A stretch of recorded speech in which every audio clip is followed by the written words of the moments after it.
我要分享啊！我以前咧，我係曾經懷疑過自己有讀寫障礙㗎。我好中意同表妹講電話，跟住就嗰日講開話啊，有得第一次去海洋公園啊，好興奮啊咁樣啦。咁我表妹就話：哦，我有畏高症㗎。跟住嗰陣我就同佢講話：哦，我都有啊。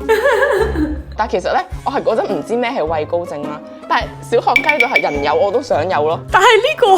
關唔關讀寫障啊？定係你整咗一張卡出嚟啦？因為我以為畏高症係好似圖書症咁樣咯，即係我唔 get 個症係症狀個症咯，我以為係一張卡嘅症咯。嚇！畏我仲要寫咗因為個畏咯，畏高症3個字，我寫錯2個字喎。咁可愛咁嘅好似。大癲嘅位係咧，因為我表妹就同我講啊，畏高症係遺傳嘅喎，我仲要整埋嗰張卡俾我媽，就逼佢放銀包咯。大家好，歡迎大家收聽《心急日常》，我係 Ruby， 我係 Seth。我哋今日破天荒有第一次請到一個嘉賓，咁我哋就熱烈咁樣歡迎佢咧。佢就係 Cherry，咁我就係中學嘅時候識嘅 friend 嚟嘅。咁可能我哋有啲聽眾可能都會識佢，因為佢係精神科嘅護士啦，同時都經營緊自己嘅 YouTube channel。咁佢有20K 嘅 subs 啦，咁大家聽完都可以去支持下。咁今日我哋請到佢一齊嚟吹下水啦，跟住就係講自閉症啦、讀寫障礙啦、過度活躍啦、coping 同埋 masking 嘅機制，即係講下 neurodiversity 呢一類型嘅 topic。咁就請咗個 subject matter expert 過嚟幫我哋再加下啲 detail。Hello， 我係 Cherry 啊！喂，你咁樣 Q 我都得嘅。我想講咧，其實我 YouTube 係未有20K 嘅 subscriber 咯，係1.9。唔係你係19.3K 啊！你係咪誤會咗啊？我有 double check 咯。我希望我出完呢條片，即係呢個 podcast 之後會有20K 啊。同埋點解你會 Q 我？你會嘅。多謝。同埋點解你會 Q 我係精神科護士加 YouTuber？ 因為我而家其實個 full time 係言語治療師咯。係咪因為你識我嗰陣係讀緊 nursing？得啦，唔係我記得你之前唔係精神科護士咩？即係我記得你 po 嗰啲 YouTube 就係講話咩喺精神科 wards 入面做嘢咁樣。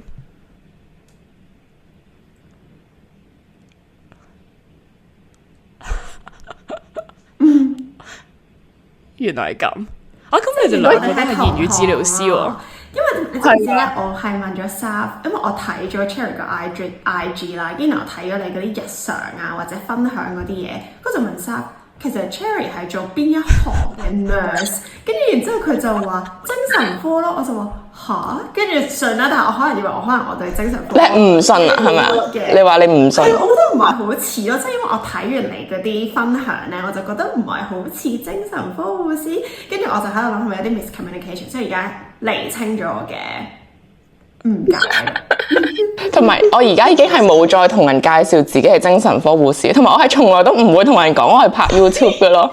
即係因為呢兩樣嘢，我覺得我而家係得閒先會做下啦。咁我係未有呢個門檻去承認我係呢個身份咯，所以我係淨係會同人講我而家做 speech 咁樣。身份係自己俾啊！我哋有2個 podcast listener， 我哋已經話自己係 podcast 主持人。Fake it till you make it。我係唔同人講我拍 YouTube 啦，跟住係新年嗰陣有啲1年見1次嘅親戚啦，跟住佢啲親戚係，喂，我睇 YouTube 見到你喎，做咩唔講啊？拍 YouTube 唔講咁樣啦，我就嚇點？咁親戚我應該都唔係好敢講，我覺得好似好難去解釋呢一方面嘅嘢，同埋我都唔係幾想我啲親戚聽我嘅 podcast。係啊，唔通話喂我而家拍 YouTube 啊 ，CLS 唔該咁。但係起碼你啲 YouTube 片係幾即係老少咸宜，我哋嗰啲係咩神俾你智慧咁樣，都唔係幾想啲媽媽姑姐見到。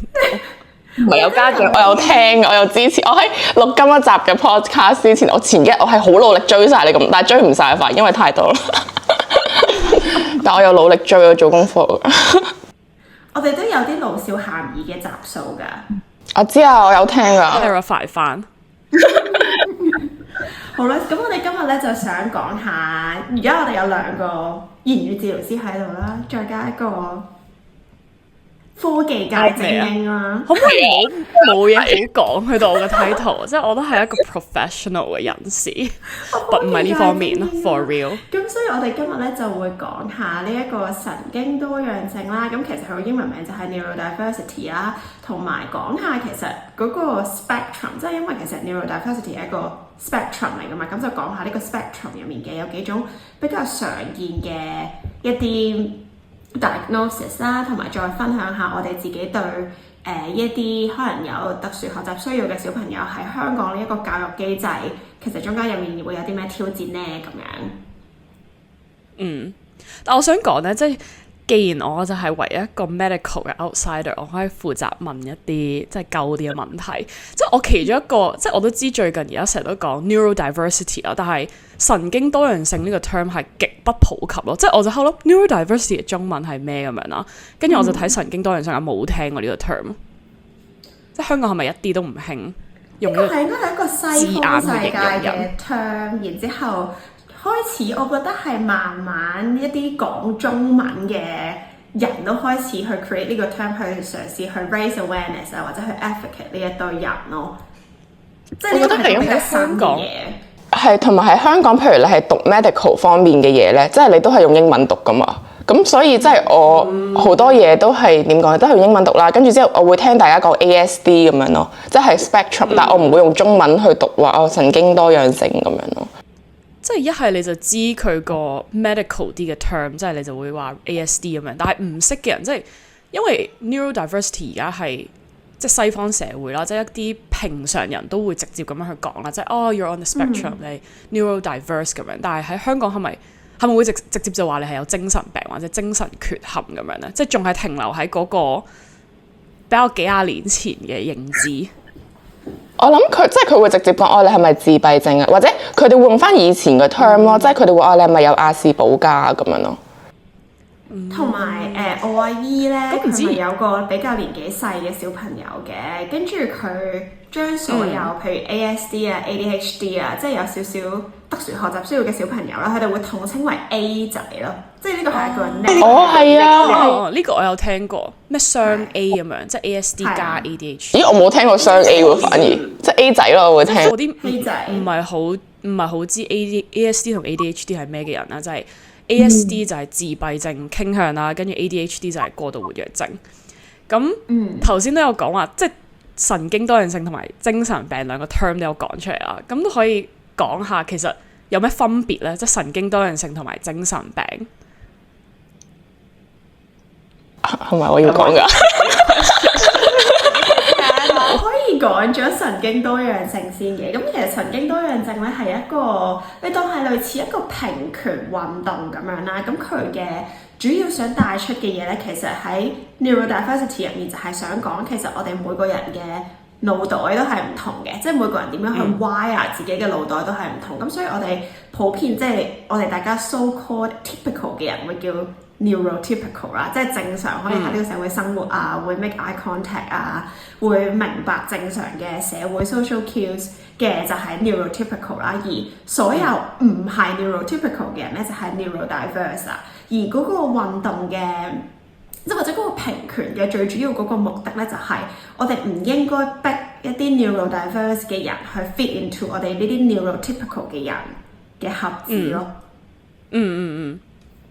即係我就有睇，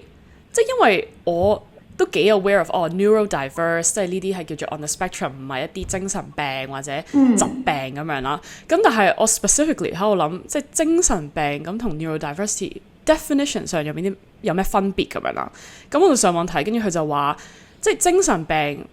kind of 被統稱，即係可能你係有情緒啊、思維或者行為嘅一啲病啦，即係好似我哋比較熟嘅，可能係 depression 啊、焦慮症呢啲。咁呢啲係被視為需要被治療嘅健康問題咯。跟住佢就話 neurodiversity 純粹係一個差異，即係可能你頭先講嘅腦袋差異，但係佢唔係缺陷，只係人類多樣性嘅特質咁樣咯。同埋點解你可唔可以啲人 agree with 之前呢個 statement？同埋點解之前啲人咁 confused 咧？即係喂，其實我係即係可能以前嘅 term 就咁會話自閉症啦咁樣。咁其實係咪真係有精神病咧？即係點解會有呢一個聯繫喺度咧？係因為我喺上一集 ，sorry 應該係上幾集咧 grooming 嗰集都有講過呢本 DSM-5 呢本書啦，即係嗰本。我就係想講 DSM-5。所以就係因為自閉症、譜系障礙同埋呢一個過度活躍症咧，都係按 DSM-5呢一本書入面嘅，即係都係一種精神疾病嘅一種啦，算係。但係你話佢係咪唔需要？我承認佢未必係一個 impairment，即係佢未必係一個缺陷，但係可能都需要一啲 support。我自己咁覺得，Cherry 你覺得咧？我覺得咁首先啦，即係我唔知係咪個個都有聽晒咁多集啦。咁 DSM-5 嘅全名，我覺得要講一講下。咁佢係一個無禮嘅。唔係，因為我想 make sure 佢哋係 following 咯，即係我唔想佢哋突然間 lost track 咗，即係要自己 Google 咩 DSM-5 咁樣。咁即係Diagnostic and Statistical Manual of Mental Disorder 啦。咁5就係佢第5個 edition 啦。跟住之後咧，咁就係我覺得好多人對於精神病嚟講，佢哋淨係會諗，可能係精神分裂、抑鬱症、焦慮症咁樣啦。咁但係其實即係講起，譬如喺一個精神病院入邊啦，即係除咗呢一啲我哋好 common 會聽過嘅病啦，咁其實都係會有一啲ASD 嘅病人啦，一啲ADHD 嘅病人都係會入院嘅。咁譬如仲有另一樣，我覺得係成日都會被忽略嘅，就係譬如 intellectual disability 都係一啲會入院嘅 client 啦。咁點解有啲人可以唔使入院？點解有啲人要入院咧？就係有時候佢嘅 ASD 或者佢嘅 ADHD 佢嘅 intellectual disability 係影響到佢日常嘅 functioning， 即係佢唔可以 cope with 喺一個 society 入邊嘅，或者佢有啲好 challenging 嘅 behaviour， 佢可能佢接受唔到人着鞋嘅，即係可能佢有一個咁樣嘅 belief 啦。咁跟住可能佢出到街佢就係會掹人哋啲鞋，咁而呢一樣嘢或者喺學校佢會掹啲同學啲鞋，咁而呢樣嘢會令到可能同學會棘親，即係啦。咁跟住之後會影響到有好多即係 physical 嘅受傷，一啲不必要嘅受傷，咁而佢就係 cope 唔到喺一個社會入邊，咁所以屋企人覺得佢manage 唔到，又或者即係屋企人兩個都要翻工，又揾唔到人睇住佢，即係屋企嘅姐姐又睇唔住，咁可能呢啲時候就可能要擺佢入院舍啦，又或者放佢入醫院去睇下有冇啲我知而家唔興一啲 behavioral 嘅 therapy 去 approach 啦，但係即係香港我諗係仲有嘅，咁所以就係希望可以令到佢哋可以改善呢啲行為，而令佢哋容易啲去 fit in 個 society 咯。其實我唔知我係咪講得好遠係。都可以，即係可以 cue 翻頭先我哋講 on the spectrum 啦，即係 spectrum 其實就係譜系嘅意思，即係好似100尺咁樣，有1到10咁樣，即係當啦，即係簡單啲咁樣去講。咁所以可能你頭先講，即係可能需要去入院嘅 case 係咪就可以話係即係比較已經嚴重地影響可能佢嘅生活啊，或者佢喺呢個社會度生活生存，咁所以佢係嗰個 spectrum 入面偏比較厲害或者嚴重嘅一啲 symptom， 咁所以佢就可能需要去入院啦。咁但係好多人其實喺呢個社會入面，其實可能都係有少少 on the spectrum， 但係可能佢係1、2，然後佢可能佢嘅 intellect 或者佢嘅智慧係可以幫到佢去 cope with，which 我哋一陣間都有個部分就係想主要係講 cope 同埋 masking 啦，即係可以令到佢係 fit in 到呢個社會，可能對人與人之間交流嘅一啲 basic 嘅 expectation， 咁所以佢就唔需要入院咁樣。你講得好，你嘅 conclusion 做得好好啊！呢個就係我想講嘅嘢。耶，係啊。同埋我覺得就係好似講神經多元咁樣啦，即係每個人嗰個，就算 on the spectrum 都好，每個人嗰個 on the spectrum 嘅嗰個係啦，特質都唔同，即係可能有啲人就好似頭先 Saf 咁講，可能最輕微嘅，可能淨係會有好多 special interest， 或者有好多 repeated behaviour，即係啲重複性嘅動作啊，或者一啲好專注嘅一個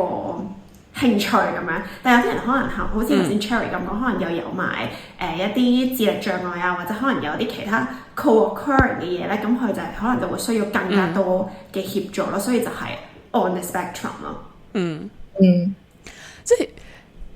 既然我哋講到呢個啦，即係我都覺得我哋講起譬如 symptom 嗰啲咧，即係我作為一個可能唔係喺呢個 field 入面嘅人啦，即係一個平常喺社會生存嘅人啦。而家越嚟越多人去講呢一啲 topic， 即係一來我覺得都越嚟越多，即係可能 TikTok reel 啊，乜嘢 reel 就會話 like this is what ADHD be like，或者點樣，跟住同埋有越嚟越多嘅劇都喺度拍，可能有呢一啲 symptom 或者 on the spectrum 嘅人，即係最 recent 嘅嗰啲 example 就係可能 The Good Doctor 啦，我唔知你哋有冇睇，即係可能 Sean Murphy 咁樣，即係佢就係一個有自閉症傾向嘅人啦，跟住佢係手術天才啦咁樣，跟住之後其實好多人即係一開始我睇嘅時候，我諗到好幾年前，即係對呢一啲即係症狀啊，或者呢個 field 都冇乜太多嘅認知啦，咁我就會覺得哇，原來咁型啊！即係原來 ASD 就會 visualize 成個即係心臟圖，跟住就可以點樣，跟住之後嗰陣我爸睇到就係好 offended， 即係佢就話呢一個係完全係 misinterpretation 啊，即係 misrepresentation， 即係當然有某一啲係加上一個極度 genius 嘅情況底下，咁佢可能就有自閉症，所以可能佢言語表達唔係咁好，但係佢就發展到可能 visual 啊或者一啲視像化啲嘅嘢就會好叻咁樣，但係呢個唔係 the case for everyone 咯。Whereas 而家可能好多人就會話即係特別係家人有即係 on the spectrum 嘅一啲傾向嘅家人咁樣啦，佢哋就會話呢一個完全就變咗 minimize 咗我哋嘅可能痛苦，因為就會顯得你有自閉症係咪即係你個仔係可以 visualize 啲數學喺你個腦度咁樣，但係就變咗即係 show 唔到佢其實現實上面其實係有好多唔同其他嘅困難咯。咁你哋作為一個喺個 field 嘅人，你覺得呢個 sentiment 係咪 true 咧？我自己覺得咧，唯一一套我覺得真係拍到 on the spectrum 嘅嗰種感覺，即係真係好算係比較準確地 portray 到一個 on the spectrum 嘅家庭係點樣運作嘅咧，得兩套啫 ，Atypical 同埋我有睇啊 Love on the Spectrum， 我真係好中意 Atypical 呢一套劇。Cherry 你有冇睇過？兩套都冇睇過咯，我而家答唔到爹添。你可唔可以有個 brief 好快嘅 conclusion， 即係點解一個 gist of it？ 已經睇到嘅。係我覺得我喺 Atypical，我諗 sorry 你講，唔係我想講就係我好少睇會同我 related 嘅戲咯。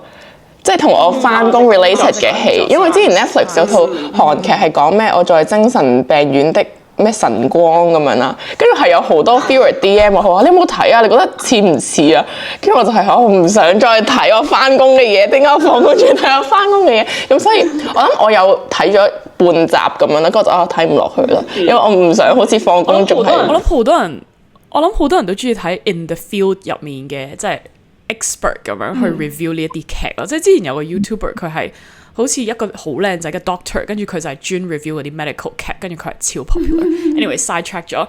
係啦，但係 Atypical 我 get 佢可能比較準確嘅話，佢冇咁 dramatize 佢嗰啲天才特質啊，然後係比較寫實嘅一個，即係又唔算係 sitcom， 但係就係講佢日常返學啊、拍拖啊咁樣。係啦，跟住你頭先講 Love on the Spectrum 就係一個 reality TV show 咁樣咯。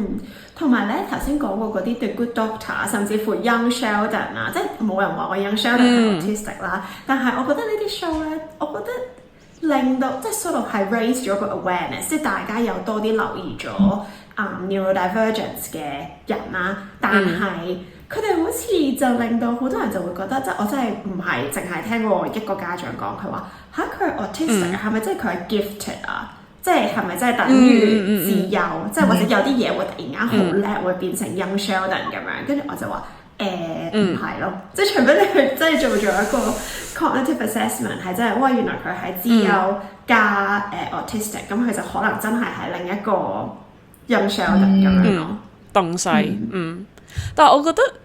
即係 in a way， 即係雖然佢可能 misportray 咗好多嘢啦，但係即係佢起碼 gain 咗個 initial awareness，即係 at least people 會問你呢個問題啊，係唔係好似 Sheldon 咁 ？at least 你可以話啊，佢呢啲位會似，呢啲位會唔似。Whereas 之前真係毫無 representation 嘅時候，你根本好似好難去 picture 到啊，我個仔或者我個女或者我究竟會係點咧咁樣。但係起碼而家可以話有個 checklist， 即係XYZ 係，但係 ABC 就唔係咁樣。即係我自己個人會覺得真係好過冇咁樣。我覺得即係如果你將佢拍咗一套戲嘅話咧，係由一個 struggle 嘅位，就係你要點樣攞一個平衡。究竟我要令到呢一套戲好有 noise， 好多人傾，即係譬如可能佢拍得好誇張，咁但係佢 gain 到嘅就係可以好似 Saf 咁樣講，就係佢有好多人討論咯，係咯，即係起碼佢 raise 到 awareness， 有啲人知道原來 ASD 係咁樣嘅，咁但係可能另一方面就有爭議性，就係啲人就覺得你其實係帶咗好多 misconception 俾啲家長啊，或者呢個 field 嘅人就會講呢樣嘢都 it's not true， 但係你咁樣 portray 咗出嚟，咁就令到人會 get 錯咗一啲嘢。咁即係呢個我覺得係一個拍戲好難嘅位咯，即係比較難去攞一個平衡。但係我覺得raise awareness 始終都係一件好事咯，因為而家咧，你會見到好多人嗰陣我讀書啦，佢係會講話，因為喺2015年咧，而家拋下書包先，喺2015年咧，喺即係一個英國國家自閉症協會嗰度咧就做嗰個研究啦，咁佢就係訪問咗好多自閉症嘅人啦，咁佢就問其實你係想俾人 label 做你係一個 autistic individual，定係你係一個 person with autism 啊？咁呢兩句嘢其實聽落就係我就係自閉症嘅人，定係你一個人，但我有自閉症咁樣啦。中文譯翻有啲奇怪，但係咧好多人咧都係即係問翻自閉症嘅人啦，佢哋係中意俾人叫做我係自閉症的人咯，因為佢覺得自閉症其實係 part of 佢自己咯，即係佢唔會覺得話，即係以前啲人可能會講話可能呢一個會容易啲，即係你係diabetic。定係你係I have diabetes 咁樣咧，即係我係有糖尿病，定係我係糖尿病的人，即係佢唔會覺得我自閉症我好 shameful 呢樣嘢，我唔想俾人知。但係而家佢係覺得自閉症係 part of 我嘅 personality， 我個人就係咁樣，即係點解我做呢個行為？因為我自閉症咯，我 embrace it 啊，即係我好 proud of。但係都幾 shocking 喎，因為我以為即係而家聽好多嗰啲咩 politically correct 啦，佢哋就會話咩 please 叫我個仔做咩person with autism， 定係 like he is on the autism spectrum instead of，即係我以為係相反咯。你頭先講嘅係每個人 preferred 嘅俾人 address 嘅方法都唔同，但係總結你講個 concept，即係譬如你 prefer 一個你唔知道你未見過或者你唔知道佢係邊個嘅人，就可能會係話佢係 autistic。但如果你知道佢 prefer 譬如佢自己 prefer 係I'm on a spectrum， 咁你咪咁樣叫翻佢咯。即係呢似 pronouns 咁樣。係啊，呢個研究最後嘅戴翻個頭盔就係不過最後我哋都係要問翻個 client 佢想點樣俾人叫嘅咁樣咯。其實就係 respect 係啊，但我諗佢可能其中一個想帶出嘅嘢就係，因為好多人即係我有睇過一個 reel 啦，跟住佢就好似係話有一個家姐，跟住有一個妹咁樣啦，就講咁個妹就好似係有一個即係可能偏嚴重嘅autism 咁樣嘅，咁佢就會幾主動咁樣同人講話，佢係 autistic， 所以你要咁樣同佢講嘢，巴拉巴拉咁樣，跟住就有啲三唔識七或者唔知嘅人，佢哋就會話點解你要係咁 advertise 佢呢一個嘢啊？佢唔係有disability， 佢只係 different，she's just gifted in a different way。跟住其實咧有 on the spectrum 嘅人啦，或者家人啦，佢哋係好唔中意呢個説法咯，即係佢哋就會覺得你咁樣講就會令到人不能夠容易去理解，原來佢哋係需要一啲 accommodation 或者一啲 adjustment，即係你咁樣反而係 minimize 咗佢哋係其實就係需要你特登做多一步，即係可能autism 傾向嘅人，或者甚至我哋頭先講嘅閱讀障礙咁樣啦，你實際上係真係要做一啲社會上不一樣嘅嘢，即係可能 instead of 俾一堆 text 佢，你可能會加一啲圖片啊當，即係你係需要去做多一步去叫做幫佢或者 adjust to 佢嘅 needs。咁但係如果你係咁話咩 gifted just different， 即係佢就會好難 get 到原來我要做一啲 different， 跟住佢哋就會覺得其實我唔介意你話我係disabled 或者have like呢一啲咁樣嘅需求，因為佢會覺得 it's not a problem。我確實即係我隻腳係跛咗，你唔會話我係 like have 一啲 gifted， 即係我係一隻腳零舍大力咁樣。即係佢就會覺得點解你要將呢一個 shame 加落我有 autism 呢樣嘢？因為佢自己根本就唔覺得 shameful，it's just a condition that I have 咁樣咯。我就覺得原來係咁，即係可能我哋有時會過度 politically correct， 即係要好小心，但係反而咁樣 in a way 係傷害咗佢，但係我哋唔知咁樣。冇錯。但係喺繼續講之前咧，我想都分享下呢一個到底 autism 自閉症譜系嘅 definition， 即係 in case 即係可能我唔知道喺香港聽嘅大家熟唔熟悉到底乜嘢係自閉症啦，即係就自閉症譜系。我又要 try to be politically correct 啦，係啦，熟唔熟悉自閉症譜系咧？因為唔緊要啦，呢個係你嘅特質。我細個嘅時候咧，即係我唔知Saf你有冇啦，即係我哋中學嘅時候。有冇人係 autistic 㗎？或者都冇人會自認自己 autistic 㗎係嘛？我哋根本都10年前啦，師兄，冇人會認㗎，暴露年齡先。唔識咯，即係純粹會覺得哇呢個人好，即係我哋要自爆兼自我 reflect， 就係我哋純粹會覺得哇呢個人好 cam，即係點解呢個人咁樣咁樣？即係而家睇翻，當然就會覺得哇好啦 toxic，點解你咁即係講緊自己嚇？即係點解你咁冇認知？但係 literally 我哋就係冇認知咯，即係一來。我覺得香港社會當時啦，起碼我而家唔知啦，即係當時係冇任何嘅普及，冇任何嘅，即係我諗我哋最熟嗰個係咪就係精神分裂？因為嗰陣好似請咗唔知邊個做嗰個廣告啦，跟住近排嗰陣唔知嗰個咩龍又錄咗首歌叫唔知咩精神分裂係嘛？一首情歌，我唔知你講乜嘢，我完全唔知你講緊咩。咩嗰個光頭嗰個香港男明星好型嗰個咩龍，曾經同容祖兒拍拖，係啊，麥浚龍，佢唔係有首歌就係講咩精神分裂定係唔知咩嘅咩 ？anyways， 嗰個就係有個廣告，係咪思覺失調啊？思覺失調，係啊，即係嗰首歌啊，阿劉浩龍係啊，乜嘢龍啦，總之就係。佢咪一下係 buzz cut 嘅 anyways 唔重要，即係佢嗰陣就係有首咁嘅歌，跟住所以大家先至可能會話思覺失調啊，跟住就可能話我聽到啲聲就你係咪思覺失調？即係起碼有啲 awareness 啦，即係雖然係錯誤嘅有一啲認知，但係嗰陣講得最多嘅就係呢一個症狀或者點樣，但係自閉症啊呢啲係幾乎冇講過，即係根本就唔知，就淨係會話點解呢個人咁騎嘛，呢個人咁騎呢，呢個人咁唔合群咁樣，跟住而家就會 reflect 翻即係。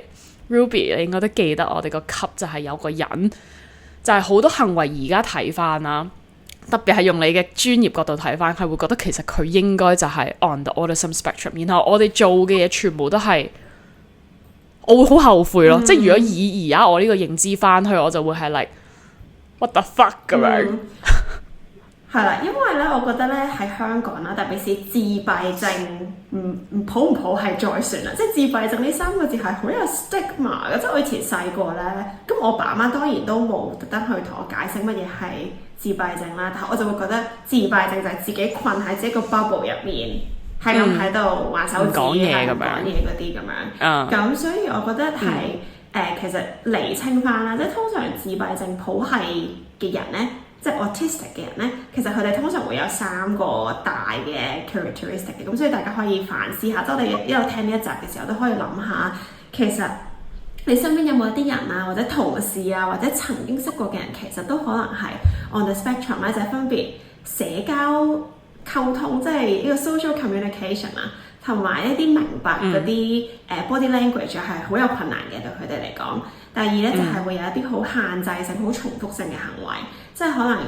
我哋英文可能會講 fidget 啦，即係會係咁喺度揭啲紙，或者可能係咁喺度揈筆，係啦揈筆咁樣係啦，跟住仲有就係一啲感官處理差異 sensory sensitivity， 即係可能喺一啲感官嘅處理上面係會特別有啲敏感嘅。即係我哋講翻我哋嗰個同學嗰個例子啦，即係我哋以前中學，佢係長期都好凍嘅。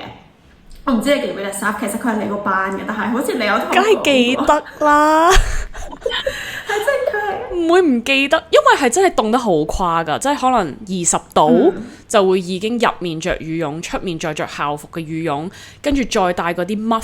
嗰啲耳仔嗰啲毛毛耳罩咁樣嘅，20度咁樣，跟住我哋嗰陣就係會覺得好不理解，或者可能。20幾度，即係其實都開始熱咁樣啦，即係我哋嗰陣有熱血方剛係咪呢個 term？ 跟住就會成日熄風扇，咁我特別係好怕熱嘅，即係成日流汗，我哋會成日同佢即係有 revolution， 即係佢熄我就即刻開翻，佢熄我就即刻開翻。你就係嗰啲喺個班房係咁熄風扇嘅人。唔係，但係我係真心好熱咯，跟住之後大家都熱嘅，即係大家都熱，咁所以嗰陣就會覺得哇，點解你咁凍嘅啫咁樣？咁但係而家係啦。而家睇翻就會係啦，覺得係一啲 sensory 嘅 differences 咁樣咯。咁我覺得我哋當時其實我哋可以 blame 下香港嘅教育制度，咁我哋都唔知。我就係正想 blame，係啊，冇人教我嘅以前。嗰陣啲老師係毫無係啊，即係有我哋咯，即係佢就會行出去，即係啤我哋，就會熄翻個風扇，就話我好凍咁樣。跟住我哋就會個個都好熱啊，屌咁樣啦，即係正常青少年啦。OK，跟住係冇老師介入，即係冇老師去解釋。嘿，其實有冇諗過有啲人係有一啲 XYZ need 或者點樣，或者可能話可唔可以將佢坐喺一啲我唔知即係角落啲嘅位，等佢嗰啲風可能就冇咁吹到，毫無呢一啲干預啦，即係亦都完全冇去將我哋 enlighten 咯，係。OK， 我想問你會唔會覺得係因為咧？因為而家我有啲中學同學做咗老師啦，跟住之後咧，咁佢就可能教啲 Band 2、Band 3嘅學校啦。咁佢就話原來咧呢啲學校而家好似係啦，政府係會規定你要收10% 嘅 SEN， 即係 special need 嘅人嘅學生咯。但係可能我哋以前因為講緊譬如名校啦、Band 1嘅學校啦，佢哋係唔會擔心唔夠學生噶嘛。但係而家因為啲人移民啦，又或者 whatsoever 啦，咁佢哋可能會係啦，啲人又唔生仔啦，咁可能你學校就係開唔到4班，我開唔到3班，咁所以 end up 就係佢哋要收一啲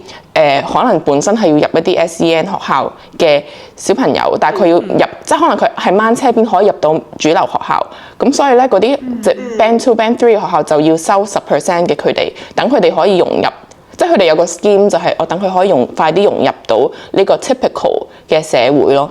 咁所以我唔知係咪因為我哋以前讀嘅學校從來都冇咯，因為佢咁樣限制嘅同時，佢有冇亦都 uplift， 即係可能啲老師啊、校長對即係 SEN 嘅需求，佢哋有冇同時做呢個教育，定係就咁你收啦咁樣？我知而家咧係 OK 精神科上面咧，我嗰陣 prep 我入醫院嘅 interview 嗰陣係推緊一樣嘢叫做醫教社同心協作先導計劃。我呢個 term 我背咗好耐，你知唔知？跟住就係醫教社就係醫護啦、教師啦、社工啦，就係醫教社3個 field 嘅人啦。同心協作即係一齊去幫呢一樣嘢嘅計劃啦。同埋我知而家係有1校1言語治療嘅咯。咁所以係即係我諗個政府係嘗試緊去 support。另一樣嘢就係1校1言語治療，但係唔代表個言語治療師係駐校喺嗰度咯。即係可能嗰個言語治療師係我去睇成個中西區，咁可能我係睇緊10間學校、20間學校，即係佢就飛的過嚟。係啦，咁可能就係我做一個 screening， 或者你哋有 flag 咗啲咩人，咁跟住我就去睇，咁睇完我就要飛的去第2間。咁所以其實我諗 support wise 係佢哋係嘗試緊咯，但係我唔係啦，但係已經 run 咗啦呢樣嘢，但係佢哋已經收緊10% 嘅 SEN 學生。咁所以我有諗會唔會係因為我哋從來即係我哋以前讀嘅中學係從來都冇，即係我諗我真係冇遇過一啲我覺得即係而家諗翻係我覺得可能會有 ASD 或者 ADHD 嘅同學啦，即係。我而家諗翻係冇啦，即係可能因為已經隔得太耐啦，唔係好記得啦。我淨係記得同我玩咗幾個係冇啦。咁所以即係會唔會係因為咁，所以我哋就冇去接觸，跟住啲老師亦都唔係好識得去點樣照顧一啲有特殊需要嘅學生咧，因為佢本身喺呢間學校都冇乜人，即係佢又冇 experience，而可能校長又冇再特別提及到呢幾個學生你要注意下咁樣咯。係啊，即係我都覺得成件事係好複雜咯。即係我記得可能最多啲老師有講過，你哋就下佢啦，即係好 typical 嗰種，即係唔好嘅亞洲教育就係你就下你個妹啦，你就下乜即係，但係你唔係講原因咯，你唔係話佢可能對 sensory 好 sensitive 嘅，咁所以咧你哋呢個溫度對佢嚟講點樣，即係佢唔係喺度講或者解釋 which 係一個我自己好 believe 嘅育兒教育，就係你 even 你唔好覺得小朋友唔明咯，即係你同佢解釋個緣故，佢就會可以做到OK 咁，所以我要咁樣做，而唔係就咁叫佢就，即係嗰陣特別係一個青少年，你又冇呢啲咁嘅認知，你就會覺得好煩。我做點解屌我做咩就佢，我流到成身汗咁樣，即係攞翻呢個例子咁樣啦，即係你會唔明點解要咁做咯，即係 even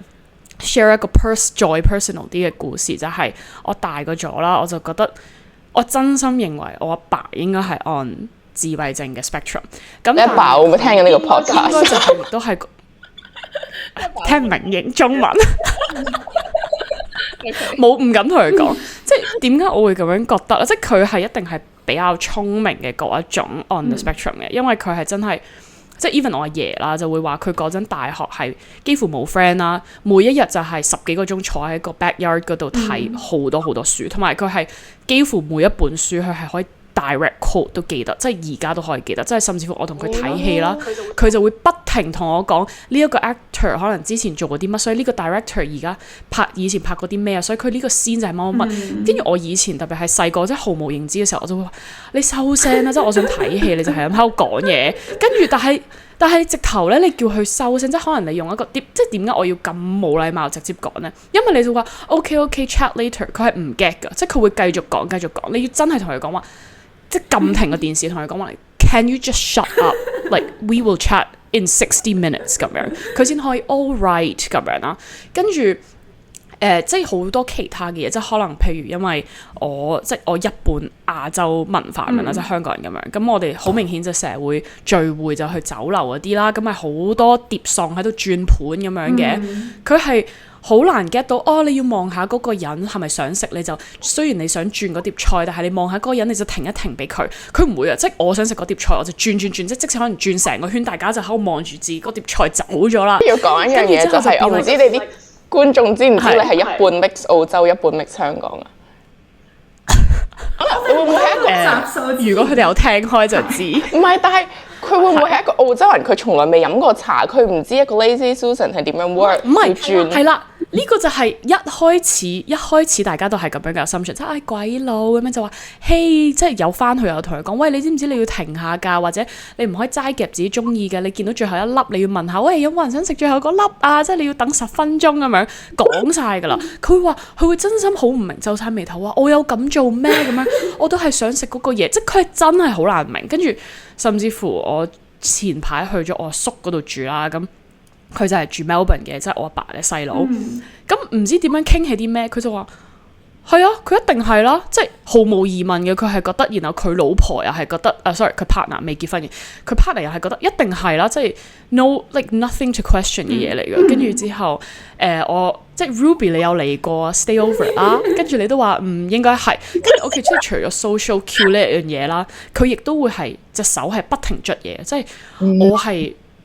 又要 personal 啲 story， 我懷疑自己有 ADHD 啊，所以我對於即係可能一啲重複嘅聲或者一啲喺背景嘅聲，我會覺得好 distracting 同埋好 get on my nerves， 我會好 frustrated。但係佢 literally 就係佢係同我講嘢，佢會一直喺度可能捽去 iPad 嗰個 case 嗰啲毛就會有啲刷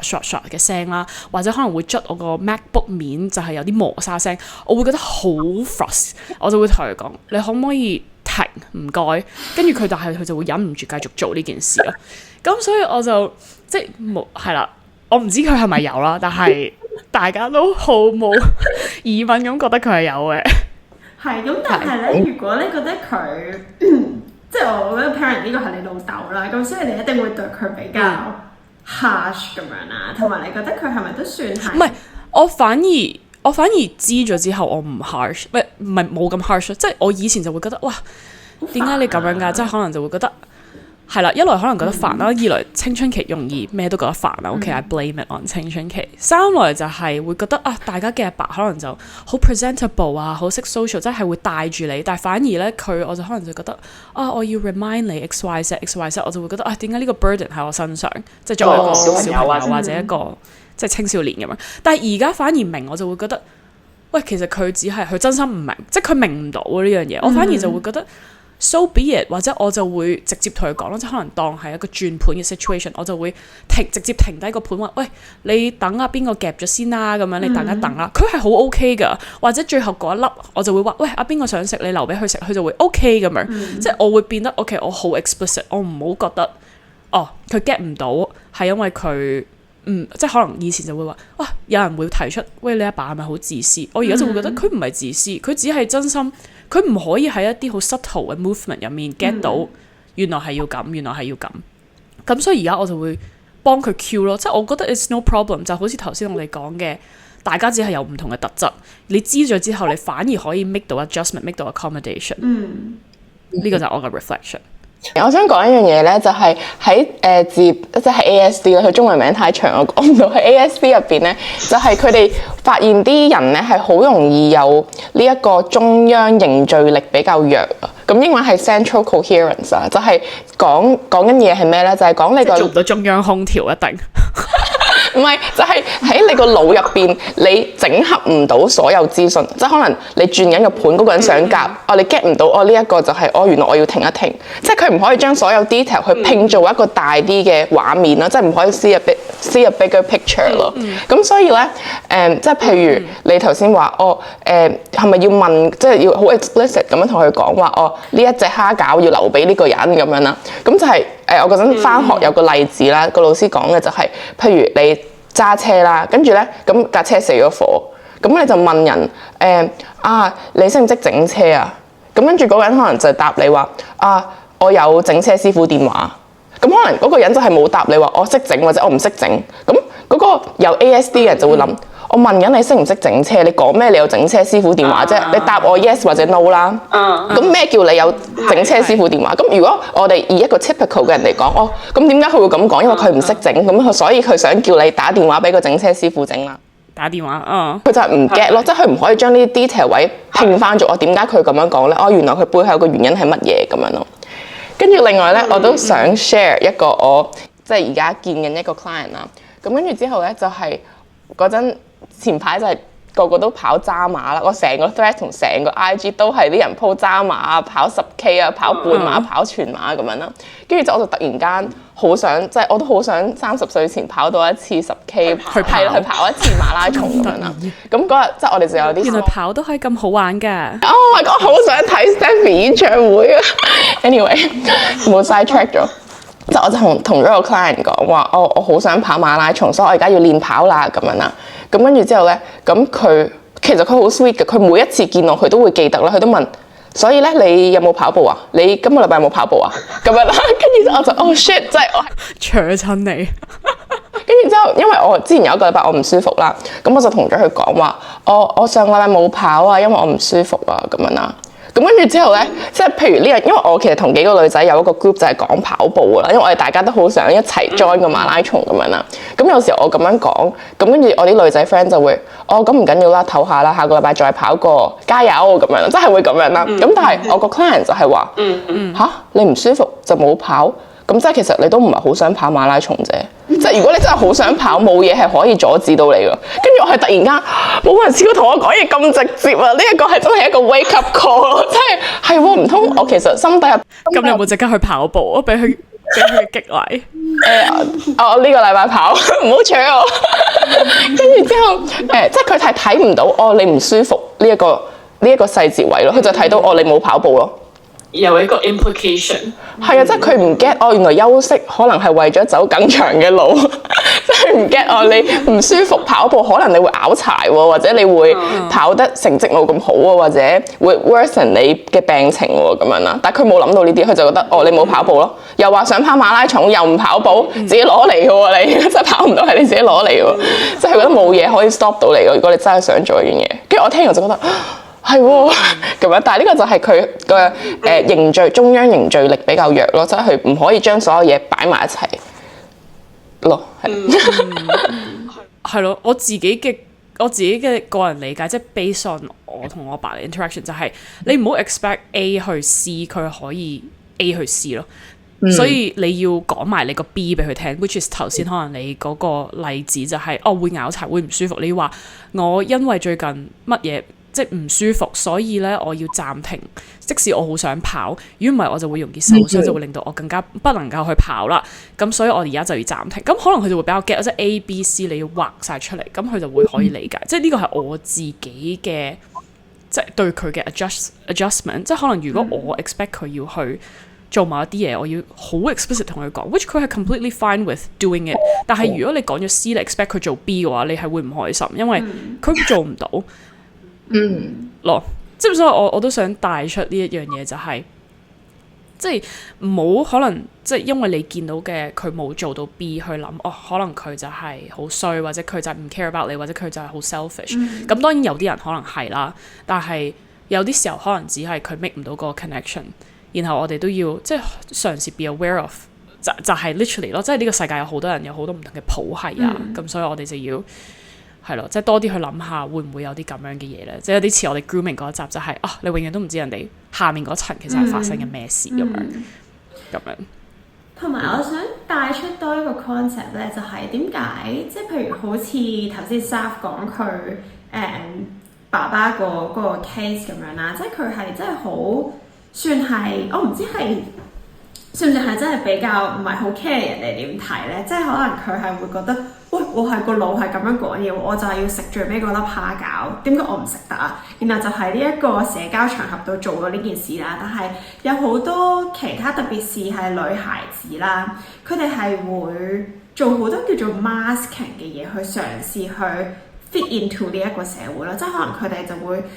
從而即係譬如可能佢哋身邊又會有一個 friend 或者可能有個好似 Saf 咁嘅角色同佢講，佢話：喂，唔係喎，你要睇下阿三姑佢想食個蝦餃啊，你唔可以夾喎。所以佢就即係久而久之就學識咗，喂，原來我係唔可以食最尾嗰粒蝦餃嘅，咁就變成咗一個 masking，即係一個掩飾嘅機制啊！即係我成日就話，好似你喺出街同人社交就要戴另外一個面具咁樣咯。咁就係都，所以點解會咁多，即係咁多 on the spectrum 嘅人喺呢一個社會，特別係以前嘅社會咧，都可以生存到，就係因為佢哋不停地 masking 咯，同埋點解咁多女仔有 undiagnosed autism 都係因為佢哋 mask 得太犀利，即係直情冇人 pick up 到佢哋係有呢一啲 autistic 嘅 trait，但係只不過係去到有一個位，佢發現喂屌我真係有社交疲勞，或者佢開始有嗰種loss of identity 先會去 seek diagnosis 咯。係啊，即係佢即係 masking 佢其中一個位就係咯，即係頭先 Ruby 講嘅，即係 mask literally 就係面具嘅意思啦。咁所以佢就係戴上咗個面具去迎合，即係可能社會嘅期望，佢就會覺得即係佢係對於我哋嚟講，可能就係 more 可能好自然就會 pick up 到，最後個粒費事顯得好似好貪心咁，我就唔食住，睇下有冇人食。但係佢哋可能就要特登記住，最後一粒等於要扮要扮唔知啊，扮要扮唔肚餓，扮 cooperative。Therefore 咧，我先要等10分鐘，即係可能係一個好公式化嘅東西，或者可能就會當人哋喊嘅時候咧，你就要拎起隻手拍人膊頭，即係可能好多都係呢一種。即特登要話俾自己知 A B C A B C， 即係所以我頭先講嘅就我覺得係好一個直線咁樣嘅 connection。咁同埋頭先你都有講話咩可能女仔會比較多啦，我都想帶出嗰個位就係咧，即係好多嗰啲醫學研究，特別係之前就係 based on 男仔嘅咯，即係 based on 男童嘅咯。咁所以譬如好似話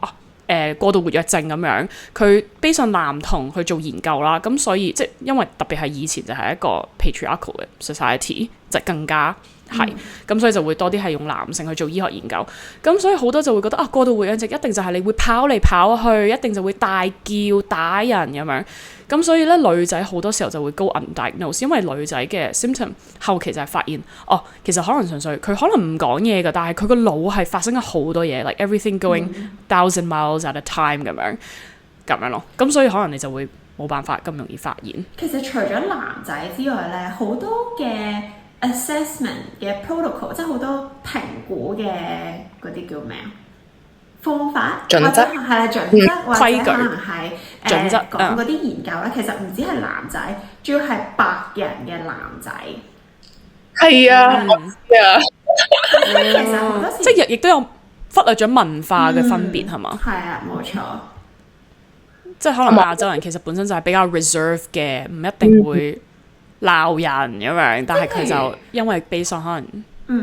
即係譬如我舉一個例子咧，就係可能喺嗰個評估叫做 ADOS 2咁樣啦，咁就係評估自閉症嘅，咁佢就會有啲問題咧。戴翻個頭盔先，我係唔可以做 ADOS 嘅，但我見過人做 ADOS 啦。咁佢有其中一啲問題咧，就係佢會叫你揀如果俾你揀，你會 prefer 去圖書館定係去一個 party 啊咁樣。其實 party 呢個 concept， 我覺得對華人嚟講係好 fake 嘅喎，即係 party 就係咩咧？一個 club， 即係落 club。講到華人好撚慘，唔 party， 我翻屋企讀書，我補習，我學琴，我跳舞。飲茶聚會已經係一個 party 咁樣，但係你唔會 associate party 咁樣，係 more like 一個 gathering 咁樣，係嘛？係啊，即係定係一個生日會，即係我就會覺得，如果作為一個華人，即係唔係喺嗰個西方或者白人西方環境長大下，其實佢有一啲位都係仲未係好夠 sensitive 咯。但係我覺得係慢慢 adjust 緊嘅，即係佢而家都加咗，即係佢喺最新嗰個 ADOS 入面都加咗呢個黑人嘅 demographic，即係 African American 嘅 demographic 落去嘅，咁所以我覺得係進步緊嘅，但係而家 so far 到目前為止都係主要係 based on 白人男孩子咯。即係 even 我細個，即係我阿爸阿媽都有講，原來佢哋係想帶我 test，我阿媽想，但係我阿爸覺得我冇啦，因為我阿媽就覺得我嘅 focus 好有問題，即係佢甚至乎同我玩個 game 就係將紅豆綠豆撈埋一齊，叫我要逐粒挑翻出嚟分翻啲顏色，跟住佢就話因為我太冇耐性，佢要咁樣 train 我，跟住之後嗰陣就會覺得即係。即係覺得我冇耐性，但係我冇跑嚟跑 ，which 其實我有啦，因為細個住南丫島嘅時候，日日都周圍跑，咁所以其實可能根本就好難發現我有同其他人唔一樣。但係而家就會覺得其實真係有好多唔同類型嘅 symptom， 都覺得好似真係有咁樣。咁就 exactly 就係嗰種咯，即係可能就係因為based on 即係白人男童咁樣，你冇咁樣，所以我應該冇，咁就會。kind of go undiagnosed， 甚至乎我之前教英文啊，有一個成年人嘅女仔，佢自己仲要係一個社工嚟嘅。我係同佢上堂，我就話其實，你即係 no offense， 但係即係你會唔會有諗過其實自己有讀寫障礙？即係我點樣發現呢？就係因為譬如，咪住佢幫你補習啊，定係你？你幫佢補習係咪啊？你幫佢補習定佢幫你補習啊？佢幫你補習定你幫？我幫佢。我幫佢補。OK，係啦，我幫佢補英文。咁佢就好多啲睇落，你會覺得 OK，我 get 到點解會覺得似嘅，但係其實係好唔一樣，即係 when 讀咗 y 啊，不停好多咁樣嘅字。跟住我就你有冇諗過自己會唔會有讀寫障礙咧？咁樣跟住佢就話：我都有諗過，但係從來冇人同我講我係或者點樣。跟住之後。佢後期佢嘅 test 佢就真係有咯，咁但係就係 literally 呢啲即係其實係幾明顯嘅 symptom， 但係冇俾人發現過，佢都就係30歲，即係佢30歲先 diagnose 嘅，係，但係呢樣嘢有冇呢個 awareness， 冇人同佢講過，但係呢樣嘢有冇好影響到佢嘅日常生活啊？有啊，佢係完全佢嗰陣點解同我補咧？就係佢要 prep interview， 即係翻工嘅 interview， 佢係好難準備咯。佢真係準備唔到，因為佢其實係得一條係要英文嘅啫，但係佢連自己嘅 introduction 佢都準備唔到。然後我嗰陣可能就要特登畫俾佢睇啊，然後寫一啲中文嘅諧音啊，佢都係好困難，因為同埋佢連中文字佢都係會覺得好難認。我想問佢中文係有冇問題㗎？即係佢係。有，即係佢譬如你俾份報紙去睇，佢睇唔到嘅。中英文度嘅，係啊，即係但係中文好啲咯，因為睇得耐啲嘛，同埋中文係佢嘅 first language， 即係佢中文能力一定好多嘅。但係佢都有話係啲字佢要特登睇得好清楚，佢就可能大概就會睇到啊，同埋根據 context 佢都可以 get 到咁樣咯。我要分享啊！我以前咧，我係曾經懷疑過自己有讀寫障礙㗎，跟住咧，我嗰陣係小，真係㗎。跟住之後我就同媽咪講啦，我就媽咪，我覺得自己有讀寫障礙啊咁樣啦。跟住我媽就，係啊，係咪老師話㗎咁樣啦？跟住我就話唔係啊，我自己覺得啊，自己話，咁你都幾勁喎，小學生，你都有呢啲 awareness。唔係有原因㗎，因為咧我以前咧中文默書啦，我係成日都唔合格㗎咯，我係仲試過0分咯。但係呢個原因唔係因為我唔溫書喎，係好難嘅字我全部都寫啱晒啦。但係我一直都係分唔到可以個以啦，而且個而啦，同埋已經個已咯。你哋分唔分到啊？你分到㗎？跟住之後，因為我唔知你記唔記得啦，嗰陣每一次默書錯一個字係扣5分咯。所以其實你扣分，我次次扣爆㗎。但係我又唔覺得自己係因為有讀寫障礙嘅，我估係純粹係因為我冇。即係我覺得唔重要咯，寫唔寫啱，即係我次次都會寫同一個音，跟住我就會覺得總之你 get 到我嘅 content 就 OK， 所以我覺得，因為你寫10個字，寫錯10個你就唔合格噶咯喎，而呢一啲字係好 high frequency 嘅喎，即係可以而且已經係成日出現嘅，每篇文都有。咁你點樣？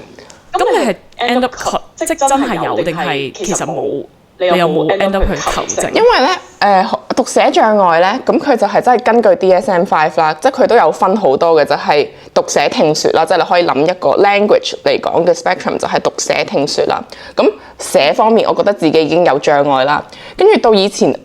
即係中文同英文咧，你係要一齊朗讀一啲課文噶嘛，全班一齊讀同一篇文咁啊嘛。我係成日都覺得大家讀得好快咯，而我永遠都好似慢半拍咁樣咯，所以我就覺得我讀方面有問題啦，我寫方面又有問題啦。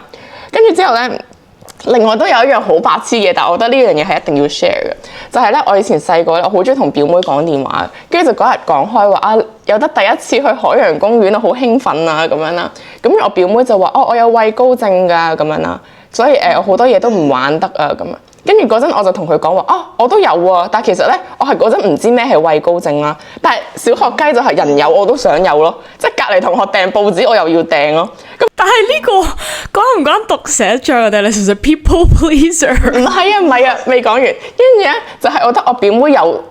即係畏高症，我都好想有咯。咁嗰陣咧我就係整咗一張卡出嚟啦，因為我以為畏高症係好似圖書證咁樣咯，即係我唔 get 個症係症狀嘅症啊，我以為係一張卡嘅症咯，可愛咁嘅好似。我寫咗畏高症個畏，我仲要寫咗因為個畏咯，跟住三個字都畏高症三個字，我寫錯兩個字喎，即係唔 make sense 呢樣嘢，仲要唔係最癲啦，大癲嘅位係咧，因為我表妹就同我講畏高症係遺傳嘅喎，媽咪有冇？即係阿姨有冇啊？咁樣啦，跟住我就話有啊，我媽都有噶，跟住我就話我仲要整埋嗰張卡俾我媽，仲逼佢放銀包。你又整咗個證俾佢，整咗張畏高症俾阿媽，逼佢放銀包。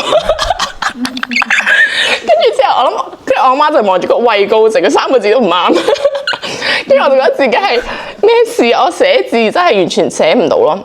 同埋咧，即係讀寫聽説啦，咁你可能聽跟住你嘅 understanding 啦。我最近一次喊係因為聽你有冇聽 Dear Jane 最新嗰首《你流淚所以我流淚》啊？定你唔聽中文歌㗎？我中意 Dear Jane。睇個 MV 下一集要鬧交我哋。anyway， 跟住之後咧，我聽完我就喊啦。但我喊嘅原因唔係因為我覺得好感動啦，係因為我發現我聽唔明啲歌詞講緊乜嘢咯。即係你哋會唔會聽唔明啲歌詞㗎？即係我成日都譬如之前我大學同學去旅行啦，咁佢哋就喺度唱16號愛人啦，我就唔明點解16號啊？即係16係咩意思啊？點解我唔可以係第2號愛人啊？即係咁我係咪做咗小三咯？係第2號咧？16號係咩意思？我唔 get 咯。我有個 friend。我有個 friend 佢係做咗一個 proper 嘅 IQ test 啦，即係真係一個 proper 嘅 assessment 嗰種。跟住佢就係發現自己，即係我平時同佢傾偈咧，都會有啲問題，就係好似你頭先嗰種啦，即係點解係16號？即係佢會好糾結呢一啲字，你要講得好 explicit 係咩意思？死啦！係咪我 IQ 都有問題啊？所以佢就係唔係佢係言語同埋即係對文字嘅理解能力係比較低㗎，即係對佢嚟講係。呢一方面係困難同埋容易 get 錯咯，唔知關唔關事？因為頭先聽落你講嗰啲嘢有少少似嗰種，即係文字上，即係你一定，我唔覺得你智力係 atypical 咯，唔知點樣 politically correct 咁講呢樣嘢，但係即係可能對於你嚟講文字冇咁 explicit 嘅意思，但係呢個就係我 get 唔到咯。咁所以其實即係喺reading 嚟講，咁其實已經係有問題咯。即係我係覺得呢樣嘢係好 challenging，我係 struggle 嘅。跟住我就好擔心自己，同埋咧佢 MV 入邊係有啲字嘅。如果你要睇 MV，我係睇唔切㗎，佢就已經去咗下一個 shot 啦。跟住我係我要 pause 一 pause，我睇唔到。我嗰個 friend 就係睇唔切 subtitle 㗎，同埋佢聽英文嘅劇，如果睇英文嘅字，佢會 catch up 唔到啊。你要介紹或者睇韓文嘅劇，睇英文嘅字，佢會 get 唔到。你要介紹呢個 friend 俾我。同一個嘢。但係我而家譬如同人講話，我懷疑自己讀寫障礙，冇人會信我咯。即係佢哋覺得你大學畢業喎，你言語治療師喎，你讀寫障礙唔係玩啦。因為即係根據 DSM-5，因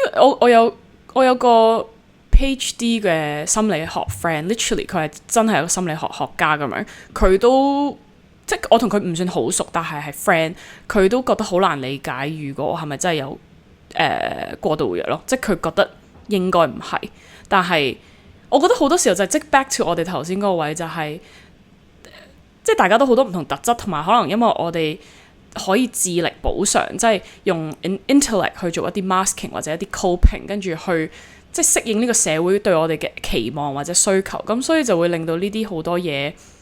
都 go overlooked。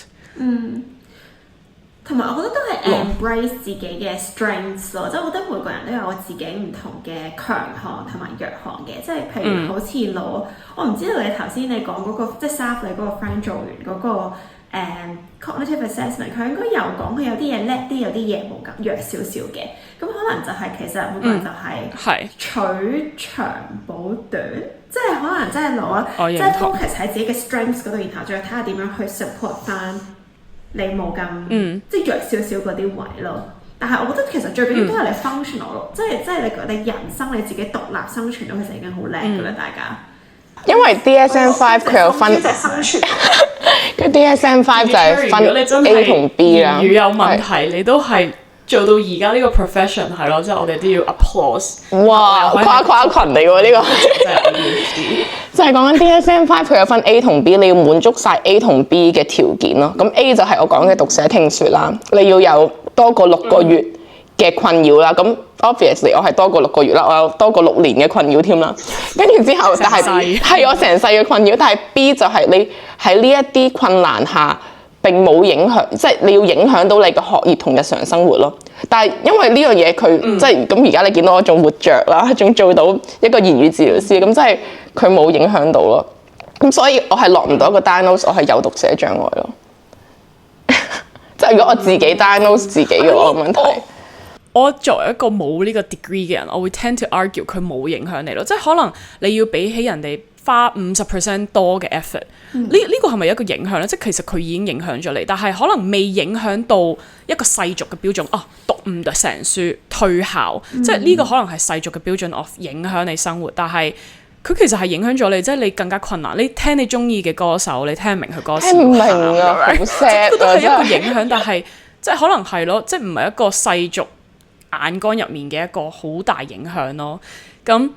即係我都想順便講，即係可能而家點解我哋對呢一啲唔同嘅 spectrum 嘅理解同埋包容都大咗，就係其實有好多名人都係有咯，即係好似 Elon Musk 咁樣，佢係極成功嘅人士啦，即係呢個已經即係社會意義上即係賺好多錢巴拉巴拉，但係其實佢係公開自己係有 ASD，即係佢係有自閉症，但係佢當然佢因為佢嘅智力補償到好多嘢，咁所以佢都可以成為一個世俗好成功嘅人咁樣，咁所以亦都因為呢啲唔同嘅嘢啊，或者可能而家啲公司都會話我都想要有多元嘅能力，即係好似頭先 Ruby 你講，即係嗰個 friend 可能佢言語冇咁好，但係其實佢 logic 好高分嘅，咁所以好多人都需要一個好 logic 好強嘅人，我唔需要你樣樣嘢都勁，咁所以我覺得而家呢個社會即係點解可以更加包容，就係亦都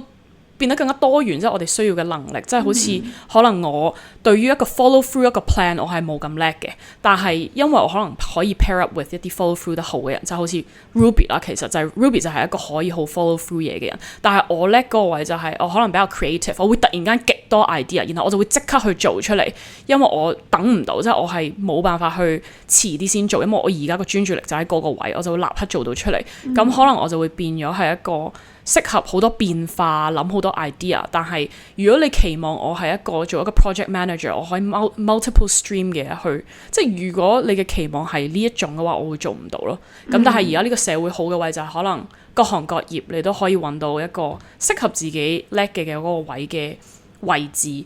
咁所以我覺得，即係如果你係覺得自己係有啲咩 symptom， 你都可以去 diagnose 下咯。即係 not because 我有病啊，要點樣點樣 ？It's more like 你可以更加了解自己，即係好似我哋之前嘅MBTI 或者點樣，更加了解自己就可以從而做啲更加適合自己嘅選擇咯。同埋我覺得on 唔 on the spectrum 都好啦。我覺得香港呢個城市咧，真係太密集啦，即係我覺得好難去唔去介意其他人嘅目光咯。即係甚至乎可能其實我自己其實係幾 against隨便去 diagnose 嘅，即係我覺得如果你係 functional 嘅，你唔需要多個 label 俾自己咯，你就係 embrace 呢個係 this is who you are。咁但係我覺得即係作為我自己我覺得我自己並冇任何 neurodivergence 嘅 trait 啦，我都幾 neurotypical 嘅。知啦，你最威啊！我同 Cherry 都有我啲嘢。即係我覺得作為一個 neurotypical 嘅人，其實即係神經上比較正常，即係你冇覺得自己 struggle 緊啲咩嘅人，其實就係唔好去戴咁多有色眼鏡去睇呢一啲 label 咯。即係有啲人係需要更多嘅 support，或者佢哋係唔係好識點樣去 masking 嘅，可能佢哋真係要更多 support， 但係其實佢哋係 more than a label 咯，我成日都覺得，即係佢哋都係一個人咯。即係如果你真係身邊有一個可能奇奇怪怪嘅同事，咁不如其實真係試下同佢傾下偈。即係我知道其實係咪好難咧？其實喺香港嘅 office 有好多我辦公室政治嘅時候，但係就嘗試去認識佢 as 一個人，而唔係淨係睇佢嘅 label。If that makes sense， 我 partly 認同嘅，即係我覺得唔好因為test 而 test，但係譬如好似即係我之前都有可能 anxiety， 或者我就會覺得點解突然嘅噪音會令到我咁 frust， 即係真係會發脾氣嗰種，或者有啲乜嘢會令到自己即係我唔明點解我咁騎呢啊咁樣。即係如果有啲咁樣嘅 thought 嘅話，你又覺得可能係有一啲嘢，然後我覺得即係就好似有少少似我阿爸嗰個 case。It's not like 我知咗之後，我會話佢知，或者逼佢去睇醫生或者點樣。It's more like 我去知道，原來可能佢係會係咁，即係我自己幫佢diagnose，我自己覺得咁樣，跟住我就會去 make 一啲 adjustment。咁呢個都係可以相對應於自己咯，即係可能原來我專注唔到，只不過係我個大腦真係會同人唔同。咁我唔好逼自己一定要即係60分鐘做呢個，30分鐘做呢個，即係我就 embrace 自己 hyper focus 做呢一樣嘢嘅時候，我就去 embrace 自己會好 focus 喺呢一樣嘢，然後嘗試揾其他方法去幫自己。即係點講？即係我覺得都係一個幫到自己 embrace 自己嘅方法咯。假設你本身可能會覺得自己好 cam 啊，或者會質疑自己啊，或者會打擊自己嘅話，我覺得呢個都係可以去幫你。原來我真係同人唔同 ，and that's okay 咁樣咯。即係有兩面咯，我覺得可以。我覺得係，因為咧好多時候我哋都會 focus 咗係點解佢社交能力咁差，即係點解佢個人咁 cam 啊？咁但係其實我覺得每樣嘢都有佢好同唔好嘅一面咯。即係頭先你哋都有講到話，有時候啲 on the spectrum 咯。係啊，佢係 on the spectrum，但係可能佢讀書好叻，佢運動好叻。咁因為就係佢 on the spectrum，所以佢好高專注力。即係佢覺得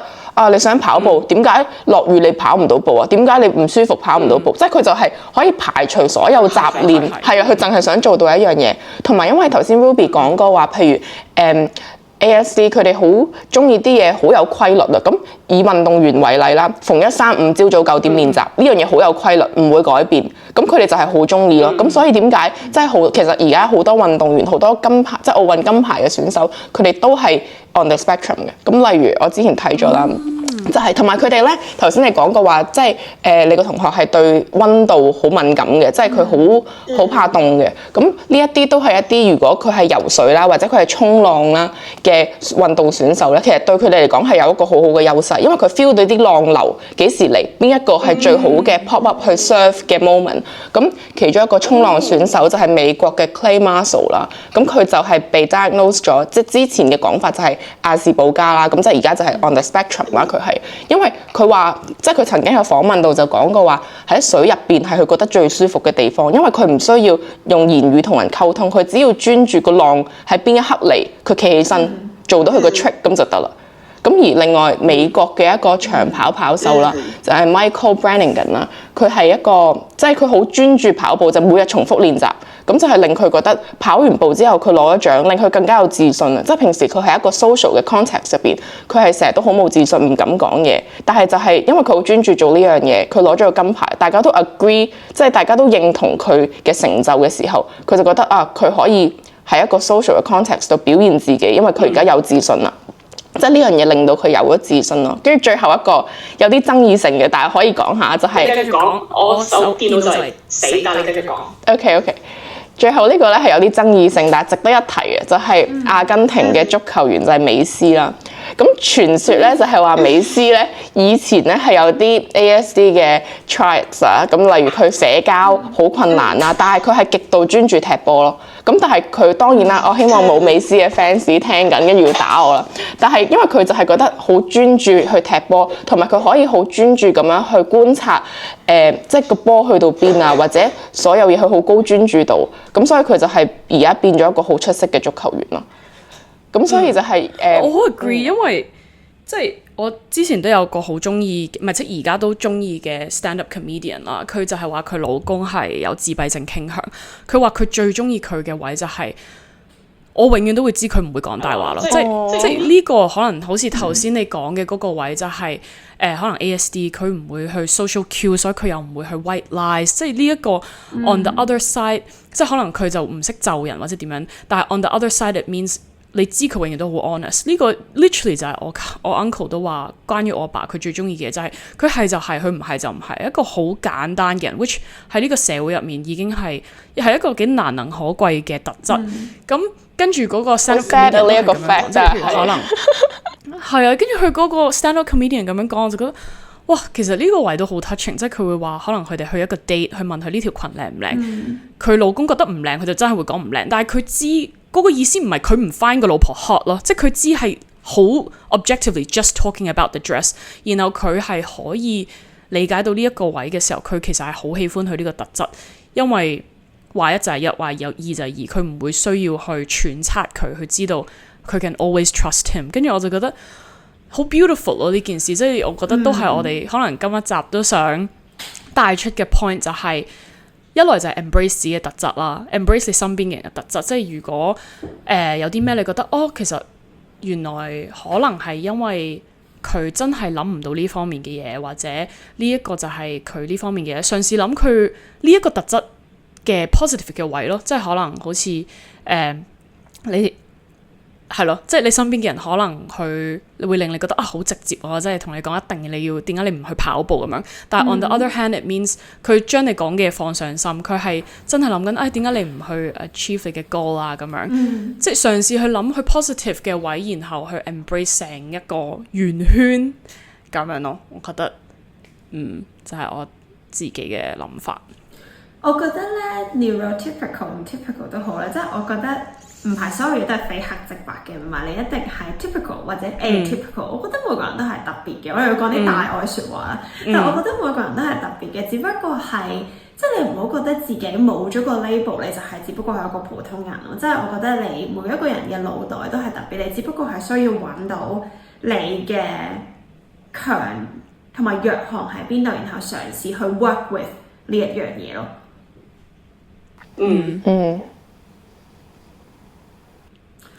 好啦，我諗我哋今日都討論得差唔多，即係好開心今日請到我哋第一個嘉賓，我覺得都 work quite well 啦。雖然一開始有好多 technical 嘅嘢要討論，但係我諗今次都俾到好多 insight， 我哋下次可以點樣更加好咁 conduct 呢樣嘢。咁希望大家如果覺得哇請 guest 好正，我都可以留言或者用個匿名 Google Form 同我哋講啦，或者有啲咩 topic 係有興趣，咁我哋都可以嘗試